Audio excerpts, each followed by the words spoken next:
ప్రభుత్వ సంస్థలు కూడా చేస్తాము అని అంటున్నారు, చేస్తున్నారు కూడా. వాళ్ళు త్వరలో వాళ్ళకి అందిస్తారని ఆ ప్రజలు ఆశపడుతున్నారు. జై శ్రీనివాస్.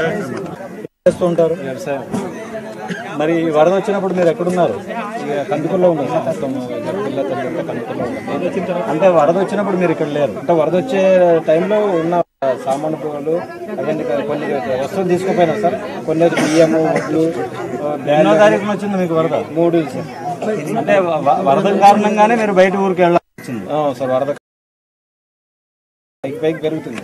మేము సామాన్లు ఇళ్ళ నుంచి చేస్తున్నా కూడా నీళ్ళు లేకపోయి కొన్ని బ్యాళ్ళు, బియ్యము, కొన్ని కట్టబట్టలతో బయటికి పోయినాయి సార్. మీ వస్తువుల్ని, మీ బట్టలని మీరు కాపాడుకోగలిగారు? వట్టి పైన ఉన్న బట్టలు కాపాడగలిగాం, కొన్ని పశువులు కాపాడగలిగాం. మళ్ళీ మీరు ఎప్పుడు వచ్చారు ఇక్కడ? మేము 3 రోజుల తర్వాత ఇక్కడ వచ్చాము.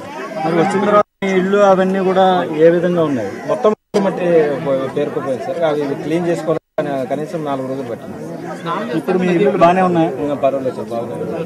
మరి ఇప్పుడు సహాయ సంస్థలు ఇస్తున్న ఈ సహాయ కార్యక్రమాలు మీకు ఏ విధంగా ఉన్నాయి? సహాయ సహకారాలు చాలా స్వచ్ఛంద సంస్థలు కానీ, గవర్నమెంట్ వాళ్ళు కానీ, ఆర్డీఓ సార్ వాళ్ళు కానీ మొత్తం దాతలు బాగా ముందుకొచ్చి సాయం చేస్తున్నారు. కానీ ఇక్కడ కొద్దిగా ఏం లేదు. కానీ ఇప్పుడు ఉన్న పంటలు మాత్రం పూర్తిగా కొట్టుకుపోయినాయి. ఇల్లు కూడా ఒక 40 ఇండ్లు పూర్తిగా డ్యామేజ్ అయిపోయినాయి.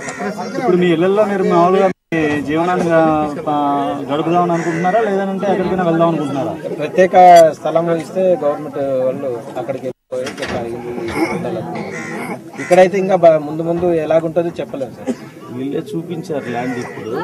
ఇప్పుడు వరద కారణంగానే భయపడుతున్నారా, లేదంటే దానికి ముందు కూడా మీకు ఈ భయం ఉండేదా? దానికి ముందు వచ్చింది సార్ 92, 93, కానీ ఇంత భయం లేదు సార్. ఇప్పుడు ఈ వరదకి చాలా భయం వచ్చేసి ముందు మేము కాకుండా మా పిల్లలన్నా సేఫ్టీగా ఉండాలని ఆలోచన.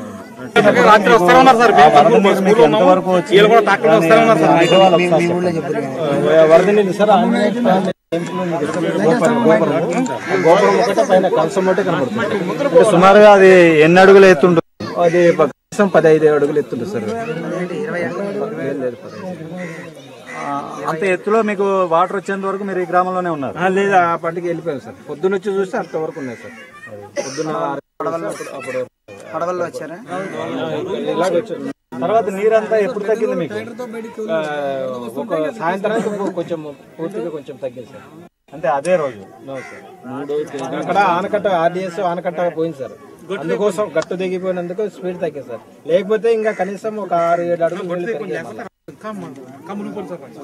ఇలాంటి వారిని మనం అంతా కూడా స్వచ్ఛంద సంస్థలు, అటు ప్రభుత్వ సంస్థలే కాకుండా ధార్మిక సంస్థలు అన్ని కూడా మనకి తోడ్పడాలని కోరుతున్నాం. గతంలో కూడా ధార్మిక సంస్థలు, స్వచ్ఛంద సంస్థలు అన్ని చోట్ల అన్ని సహాయ సహకారాలు, సేవలు అందిస్తూనే ఉన్నాయి. కాకపోతే ఈ రాయలసీమ ప్రాంతంలో మీకు అవసరపడి ఉండకపోయి ఉండొచ్చు. గతంలో కోనసీమలో అయితేనేమి, గుజరాత్లో భూకంపంలో అయితేనేమి, ఇంకా అనేక ప్రాంతాల్లో జరిగిన ఈ ప్రకృతి వైపరీత్యాలకి స్పందిస్తూనే ఉన్నాయి. ముందు కూడా మనకి స్పందిస్తూనే ఉంటాయి. స్వచ్ఛంద సేవా సంస్థలు అందించే కార్యక్రమాలని సక్రమంగా వినియోగించుకోవాలి. దానికి తగినట్లుగా అధికారులు కూడా దానికి సహకరించాలి. జై శ్రీనివాస్. నా పేరు ఎం రామకిషన్.